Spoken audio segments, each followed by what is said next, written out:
నమస్కారం అండి. ఈ మధ్యలో మనకు హెచ్ఎంపివి వైరస్ అనేది కొత్తగా మనకు చైనాలో ఫైండ్ ఔట్ అయిందండి. చాలా మంది ఆ వైరస్ గురించి భయపడుతున్నారు. హెచ్ఎంపివి అంటే హ్యూమన్ మెటా న్యూమో వైరస్ అంటామండి. ఇది ఏమవుతుందంటే మనకు చైనాలో మొదలైపోయింది. అక్కడ 300 కేసుల దాకా నమోదయ్యాయండి ఆ వైరస్.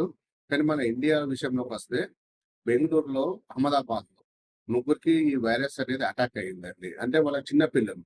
ముగ్గురు కూడా చిన్న పిల్లలు. ఈ వైరస్ ఏంటంటే చిన్న పిల్లల్లో గాని, వృద్ధాప్యం అంటే ఓల్డ్ ఏజ్‌లో ఉన్న వాళ్ళకు ఈ వైరస్ అనేది ఎక్కువగా అటాక్ అవుతుందని చెప్తున్నారు. కానీ మామూలుగా ఇంతకుముందుకున్నట్టు ఒమిక్రాన్ గాని, మన కోవిడ్ గాని ఇవన్నీ వైరస్‌లు ఎట్లా ఉన్నాయో సింప్టమ్స్ దీనికి కూడా సేమ్ అలాంటి సింప్టమ్సే దీనికి మొదలవుతున్నాయి. కాబట్టి మనం ఏం చేయాలి అంటే, మనం ఇంతకుముందు పాటించాల్సిన జాగ్రత్తలు ఏమేమి ఉన్నాయో అవి మనము ఇప్పుడు కూడా పాటించాల్సిన అవసరం ఎంతైనా ఉందండి మనకు.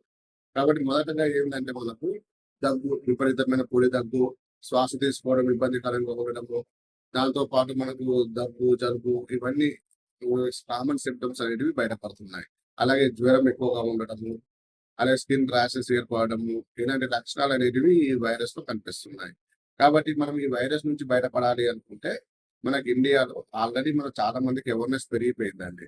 కాబట్టి మనకు ఇంతకు ముందుకు ఎలాంటి జాగ్రత్తలు పాటించాము, మాస్క్ వాడడము, బయట చాలా ఎక్కువ జనాలు ఉన్న చోట వెళ్ళకుండా నీట్‌నెస్ మెయింటైన్ చేసుకోవడము, సోషల్ డిస్టెన్స్ పాటించడం ఇలాంటివి చేసుకుంటే, ఈ వైరస్ నుంచి బయటపడే అవకాశాలు చాలా ఉన్నాయండి.